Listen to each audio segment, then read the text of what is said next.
අයිබෝවන් සුබ දවසක් වේවා මගේ ආදරණීයවල හැම කෙනෙක්ටම. දවසින් දවස වැඩ කල් දාන පුරුද්දෙන් මිදෙන්න උපරිම try එක ගත්තත් බලාපොරොත්තු නොවුණු වැඩ කන්දරාවත් එක්ක ඒ දේවල් මග ඇරෙන්නේ පුංචි පීඩාකාරී සිතිවිලි ගොඩක් එක්ක. ඉතින් අත්‍යවශ්‍ය කළ යුතුම වැඩත් එක්ක කාර්යබහුල වුණුමට ආයිම හිත යන්නෙම අතපසු වුණු ගාඩන් එකේ පුංචි දේවල් දිහාට. ඉතින් ඔයාටත් මට වුණා වගේම ඩිංගකට ගාඩන් එකේ වැඩ ටික ගොඩ ගැහිලා නම් ඉතින් ආයෙම පටන් ගනිමු මගෙත් එක්කම. කලබලයක් නැහැ. ඊට එහෙනම් පටන් ගමු. ඊට කලින් ඔයාලට කියන්න ඕන මේ වීඩියෝයෙන් මම ඔයාලට පුංචි ටිප්ස් ටිකක් කියලා දෙනවා. ඒ නිසා වීඩියෝත් එක්ක දිගටම රැඳෙන්න.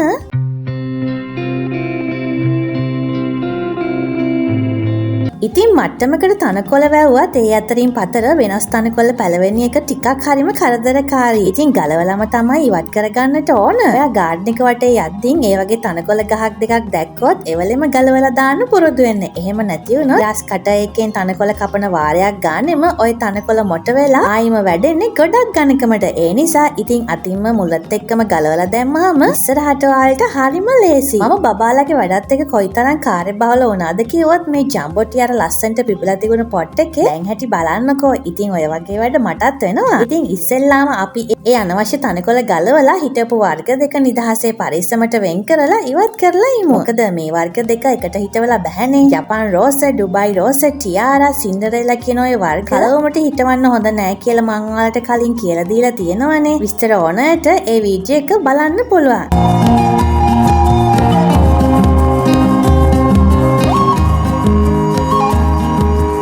ඉතින් මම නම් ඒ මාදෙට වියලි ගමක් සල්පයක් එකතු කරලා ආයෙම තදවන පස බොරොල් කරගත්තා. ගාඩන් එකක් වුණාම පුංචි වෙනස්කම් සිද්ධ කළාම අපි ගාඩනින් වලට ගොඩක් ආස වෙනවා. ඒ නිසා මම සුදු පැහැති ජම්බෝ ටියාරා වර්ග විතරක් අද මේ පොට් එකේ හදනවා. අනිත් වර්ග වෙනත් පොට් එකක.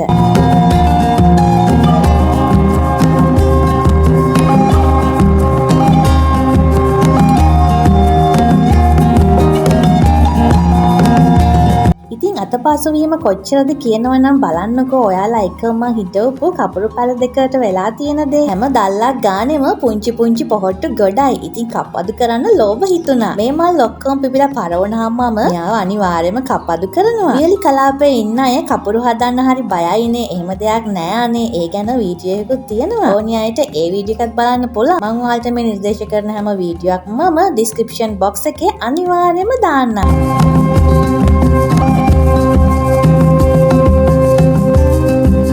ඉතින් අද මම මුලින්ම කොළරොඩු දිරාගිය තැනකින් පස් ටිකක් අරගෙන මුල් වැහෙන කල්ම මුලින් පොට් එකට මාධ්‍ය පුරව ගත්තා. ඉන්පස්සේ කපුරු වලට අත්‍යවශ්‍යම පොහොරක් විදියට දිරාගිය සත්ව කොටස් සහිත පොහොර ඉතාමත්ම යෝග්‍යයි කියලා ඔයාලට මම කලිනුත් කියලා තියෙනවා. ඉතින් ඒ අඩෝ පිරෙව මම්මගේ මැජික් කුඩු එකෙන් මැජික් කුඩු එක හදාගන්න ඔයාලා දැන් දන්නවනේ. ඉන්පස්සේ මම යාරමිලා ටාගට් වලින් පොඩ්ඩක් එකතු කරලා මම ළඟ තිබුණ කර 10 වලින් මිටක් ගන්න එකතු කරගත්තා. ඔයාලට කර 10 වෙනුවට වියලි ගොම යොදා ගන්න පුළුවන් නම් මේ වෙලාවේදී ගොඩක් හොඳයි. මේ වෙලාවේදී වියලි ගොම ගෙදර තිබුණේ නැහැ. ඉතින් ඒ නිසා තමයි මම මේ වෙනුවට කර 10 එකතු කරේ.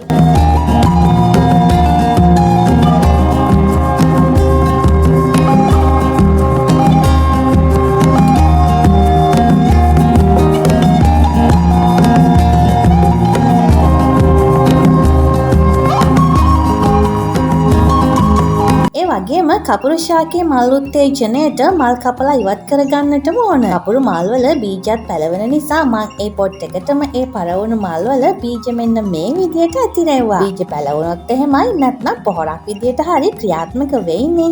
ඉතින් ඔයාලත් කපුරු ශාකයකින් ඉවත් කරන පත්‍ර, අතුකිනිති, වියලි මල් ඒ පොට් වලටම එකතු කරගන්න. ගොඩක් හොඳ පොහොරක්.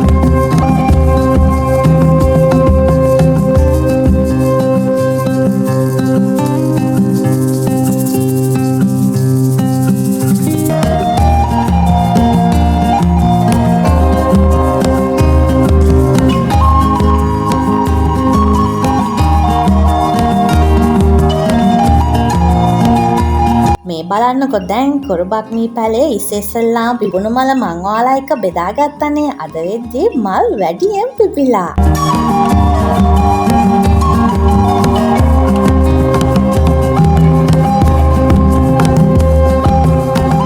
තද තදවුවට ඔරොත්තු දෙන තදාව වැඩෙන විසිතුරු පත්‍රවලට ආසයට මෙන්න මේ වගේ පැලයක් නම් කදිමට ගැලපෙන ඔයාලගේ ගාඩන් එකට. හරි ලස්සන ප්ලාන්ට් එක. ආට තුනකින් තමයි කොළ හැදෙන්නේ. ඒ අතරින් කොළ පැහැය, සුදු පැහැය වගේම දැල්ලා අපිට බලා ගන්න පුළුවන් වෙන්නේ රත්න වර්ණයට උරු රෝස පැහැයකින්. ඒ අතරෙම මම පුංචි පැලවල පහත තිබුණු තනකොළ, පොඩ්ස් ළඟමැති තනකොළ මෙන්න මේ විදියට ට්‍රිම් කරගත්තා. අපිට තියෙන වැඩත් එක්ක මුළු දවසක්ම ගාඩන් එකත් එක්ක ඉන්න අපි ගොඩක් අයට වෙලාව නැහැනේ. ඉතින් මහන්සිය නිවෙන්න නම් මෙන්න මේ වගේ මල් අපේ ගෙවත්තේ පිපෙන්නටම ඕන. වැල් ඕකිඩ් එකේ ඔයාලට මුලින්ම පෙන්නපු පොහොට්ටු තුන අනේ අද පිපිලා බලන්නකෝ යාගේ ලස්සන. මේ වැල් ඕකිඩ් හදන විදිය ඕනි අය කලින් කමෙන්ට් එකක් දාගෙන යන්න. මේ ඕකිඩ් වර්ගය ගැන චුට්ටක් ඔයාලට එහෙනම් කියලා ඉන්නම්කෝ. මේ වර්ගය ඩෙන්ඩ්‍රෝබියම් ඇෆිලම් කියන වර්ගයට අයත් මලක්. අපිට මෙයාව උස ගහක් උඩ නිකම්ම එල්ලෙන්න අතුවල වවන්නත් පුළුවන්. ඒ වගේම ඒ අතු මත පොල් එල්ලක් තියලා වවන්නත් පුළුවන්. මෙයාගේ විශේෂත්වය තමයි මල් පිපෙන්න පත්‍ර හැලී ගියාට පස්සේ එන්නේ අතුවල. තවත් ගොඩක් දේවල් මෙයා ගැන තියෙනවා. හැමදාම දකින ඩෙන්ඩ්‍රෝබියම්, පැලනොප්සිස්, වැන්ඩා, කැට්ලියා වගේ වර්ග වලට වඩා මෙයා හොයාගන්න ටිකක් අපහසුයි. ඒ වගේම සුවඳ හමන ඕකිඩ් වර්ගයක්. ඉතින් මෙයා ගැන වීඩියෝ එකක් ඕනි අය අනිවාර්යයෙන්ම කමෙන්ට් එකක් දාන්න. මම මෙයා ගැන වැඩි විස්තරයක් වගේම රැක බලා ගන්න විදිහ, නඩත්තුව, පැල කරන ආකාරය මේ සියල්ලක් ගැනම ඒ වීඩියෝ එක වලට පැහැදිලි කරන්න. ඉතින් මෙන්න මේ වෙලාවේදී එයාට ඔස්මකට් ටිකක් දාලම ආය හැං කරගමුකෝ. තව ඉස්සරහට ගොඩක් මල් පිපෙයි. මොකද අත ගොඩක් විහිදිලානේ. ඉතින් ඔන්න ආයම ගාඩන් අප්ඩේට්ස් ඔයාලට අරගෙන එන්න දැන් මට පුළුවන්. මොකද වැඩ කන්දරාවෙන් ටික නිදහස් වෙන ගමන්. ඉතින් කියන්නකෝ මේ වගේ ගාඩන් අප්ඩේට්ස් වලට ඔයාලා කැමතිද? කැමති නම් කමෙන්ට් එකක් දාගෙන යන්න. දිගටම මම කරන ගාඩන් අප්ඩේට්ස් ඔයාලත් එක්ක බෙදා ගන්න මට වීඩියෝස් වලින් පුළුවන් වෙනවා. ඉතින් අද වීඩියෝ එක ගැන ඔයාලට මොකද හිතුනේ? බෝරින්ද හොඳයිද? ඒ ගැනත් කමෙන්ට් එකක් දාගෙන යන ගමන් ඔයා අද නම් මගේ channel එකට එකතුනේ පහළ තියෙනවා කළු පැහැති subscribe button එක. ඒ button එක click කරලා bell icon එක click කරලා all දුන්නාම මම දාන මේ හැම gardening සම්බන්ධ වීඩියෝ එකක් ඔයාලගේ phone එකට notification එකක් වගේ එවලෙම ලැබෙනවා. ඒ නිසා මගේ වීඩියෝස් වලට ඔයාලා කැමති නම් subscribe button එක click කරන්න. ඒ වගේම මේ වීඩියෝ ප්‍රයෝජනවත් කියලා හිතන කෙනෙකුට ඔයාලට share කරන්නත් පුළුවන්. ඒ වගේම මේ නිකන් තියෙන like button එකක් දැම්මොත් ඒක මට ලොකු උදව්වක් වේවි. ඒ නිසා පුංචි like එකකුත් දාගෙන යන්න. ඉතින් ඔන්න දැන් අද ඉඳන් මට ඔයාලට gardening updates ගේන්න පුළුවන්. ඉතින් හැමදාම මගෙත් එක රැඳෙන්න කියලා ඉල්ලන ගමන් දැන් යන්නයි වෙලාව. ඉතින් ආයිමත් ගිහින් ඔයාලා ආස විදිහේ වීඩියෝ එකක් ආයිත් අරන් එනකල් පුංචි පැටවෝ එක්ක සතුටෙන් පරිස්සමින් ආදරෙන් ඉන්න. එහෙනම් ගිහින් එන්නම්.